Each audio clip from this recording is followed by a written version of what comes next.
So for this lesson, we will look at exponential and logarithmic word problems. You're given 4 different formulas and 4 different ways that we're going to work with these word problems. The first is exponential growth, second, exponential decay. If you look at these two formulas, the only difference for decay is negative. Your interest rate or your rate of decay is negative, and for the exponential growth, your rate of growth is a positive number. The next one is logistic growth, where you have C, which is the numerator, which is your carrying capacity, or what we call the limiting size. Then you have B, which is your population rate, T is your time, and capital A is your final population. And then finally we have the law of cooling. This is Newton's law of cooling and heating, which says your final temperature is equal to the room temperature, and D sub 0, which is the initial temperature minus the room temperature, and K is a positive constant. This is what we call the cooling constant, and T, time. So we're going to use these formulas to solve each one of these word problems. So for the first one, in 2000 it was determined that the world population is growing at 1.4% each year.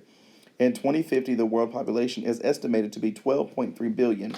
What was the population of the world in 2000? So since this is actually growing, the key word in this is growing, this is going to be an exponential growth problem. So we'll be using that first formula. So we'll set our n sub t. That's what we are trying to find, what was the population in the world in 2000. So n of t is going to be 12.3. And that's going to equal n sub 0 because that's our initial. So that's what we're trying to find. E, our rate of growth is 1.4%, so 0.014 times t. Since we're looking at when it was in 2000 to 2050, we will use 50 as our t. So in order to solve this, we will divide everything by e to the 0.014 times 50.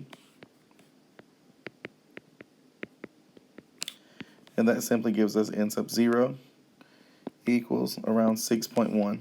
So around 6.1 billion people. And remember that when you're doing word problems, to answer your problems in context. Since we use 12.3 in billions, we put our answer as 6.1 billion people. The next one says a culture of bacteria initially has a count of 500. After 14 hours, the count of bacteria is 44,117. What was the rate of growth of the bacteria? Since we started with 500 and increase, this is also exponential growth, hence the keyword rate of growth. So our initial amount is 500. Our final amount is 44,117 times e to the RT. R is what we're trying to find, and t is just going to be 14. So our first step is to divide by 500. And that gives us 88.354 equals e to the 14r. So in order to get rid of e, we know that since we have e, we can cancel it out using ln. So we'll take the ln of both sides, the natural log. So 14r equals the ln of 88.354. And divide by 14. R equals 0.3200965, or about 32%. Remember that when you're using your calculator, to make sure you use the fraction bar to make sure your calculator does the correct order of operations. Next, we have another example. Krypton-91 is a radioactive substance with a half-life of 10 seconds. A dish has 800 milligram sample of this substance. How much Krypton-91 is left in the dish after 2 minutes? I want you to revert back to your formula because this is going to be a decay problem. And notice that half-life is given right here. R equals ln of 2 divided by h, where h equals the half-life of the element. So we need to first find out what R is. So R equals ln of 2 divided by the half-life, which is 10 seconds. So that gives us 0.069315. So now that we know R, we can proceed with our calculation.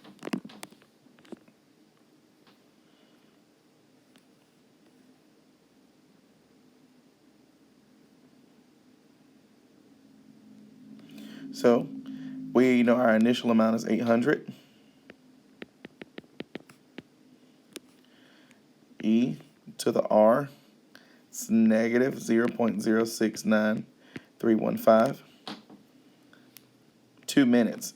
Well, since we done our half-life in seconds, we need to convert minutes to seconds, so that'd be 120. So once you type that in the calculator, you get around 0.2 milligrams.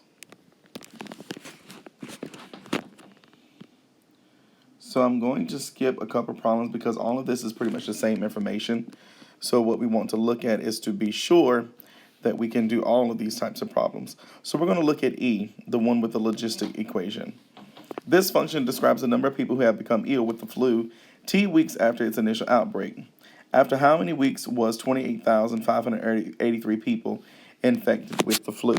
So we're going to set this equal to 28,583 equal to 30,000 over 1 plus 20 e to the negative 1.5t.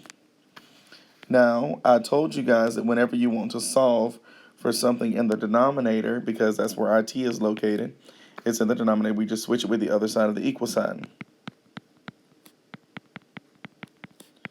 It's 30,000 divided by 28,583.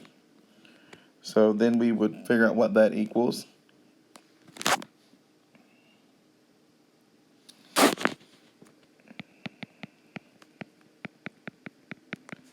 Equals 1.049575. So we would subtract 1.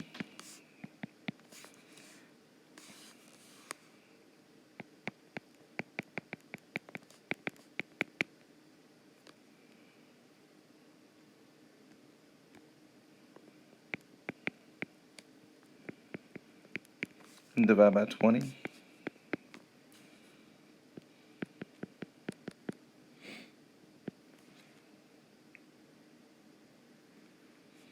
.002479.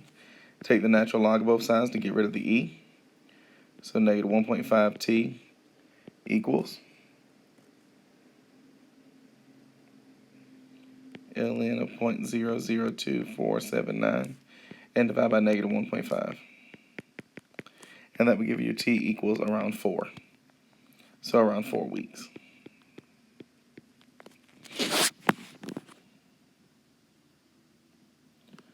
So now we'll look at the last two types of formulas that we have, and these are for our logarithmic equations. So the first one gives us pH. pH equals the negative log of the hydronium ion concentration. So that's what we'll look at for that one. And the other one is a decibel scale, which measures sound intensity. So D equals 10 log of I plus 12, where D is the intensity level in dB or decibels, and I is the intensity of any given sound, where measures in watts per meter squared, and has to be in scientific notation.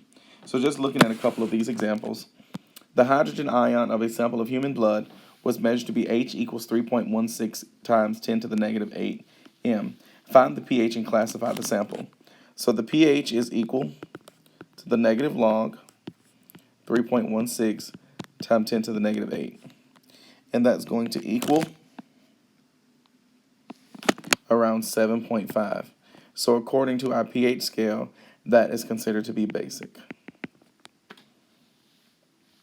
So the next one says the most acidic rainfall ever measured occurred in Scotland in 1974. Its pH is 3.8. What is the hydrogen ion concentration of this rainfall? So 3.8 equals negative log of H. So I'm going to move the negative to the other side. And since this is a common logarithm, we don't see a base written, so we assume the base is 10. We're going to use 10 and rewrite it in exponential notation. So we know there's a base of 10 here. So 10 to the negative 3.8 equals H. And if we simplify that, it gives us H equals 1.6 times 10 to the negative 4 m. Just put this directly in your calculator, and it'll give you that following answer. Okay, the next question says a jet engine during takeoff has an intensity measured at 1,000 watts per meter squared. What is the jet engine's intensity level? So we want to find out what D is. and that equals 10 times the log of 100 plus 12, which equals around 140 dB. So the next question says the intensity level of sound of a subway train was measured to be 98 dB. What is the intensity? So we're going to set this equal to 98 using our formula 10 log of I plus 12. So we'll first divide by 10, which gives us 9.8. Subtract 12 from both sides.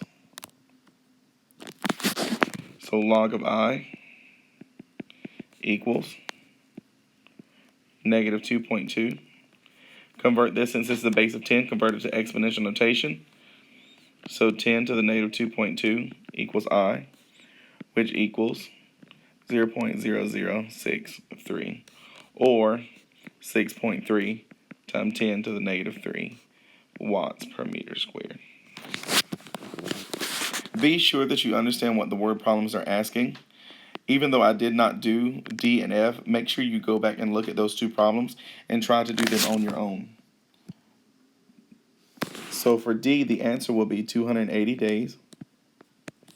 And the answer for F is going to be 77.1 degrees Fahrenheit. Work out those two problems on your own to see if you can come up with the correct solution. And that concludes the lesson for 3.4 exponential and logarithmic word problems.